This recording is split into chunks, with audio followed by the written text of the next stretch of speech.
Wewao Mukama yebazibwe nze Kasule Henry Habat mubulizi Matazi Church Katwe nebaza katondole birungi byantusizaako maze wiki namba nga siriwo mu Uganda naye ate emikisa gya Katonda giba mirala nnyo Katonda bwakuwa mukisa abakuwadde twebaza Katonda ekisooka byonna olw'emmotoka eno ennungi empya yakatuuka eweereddwa mu kkanisa olukola omulimu gw'omubuulizi ow'ekitiibwa Kanoni Dr. Augusta Lule ng'agiwaddeyo lw'ekkanisa ekolenga emirimu gy'omubuulizi.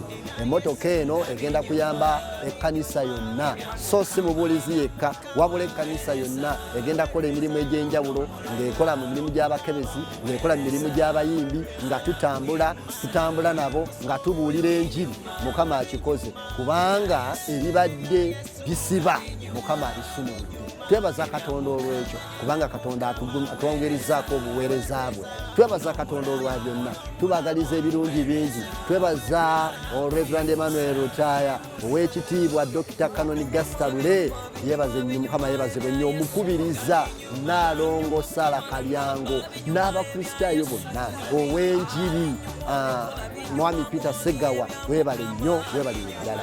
Emmotoka eno egenda kukola omulimu gw'amaanyi naye Mukama Kanoni ow'ekitiibwa Dr. Kanoni Augusta Lule Mukama amwongere omukisa kubanga ajje mu nsawo ye n'awaayo olw'okwanguya obuweereza bw'ekkanisa ya Katonda. Mukama yebazibwe nnyo tubagaliza ekiseera ekirungi musibe bulungi.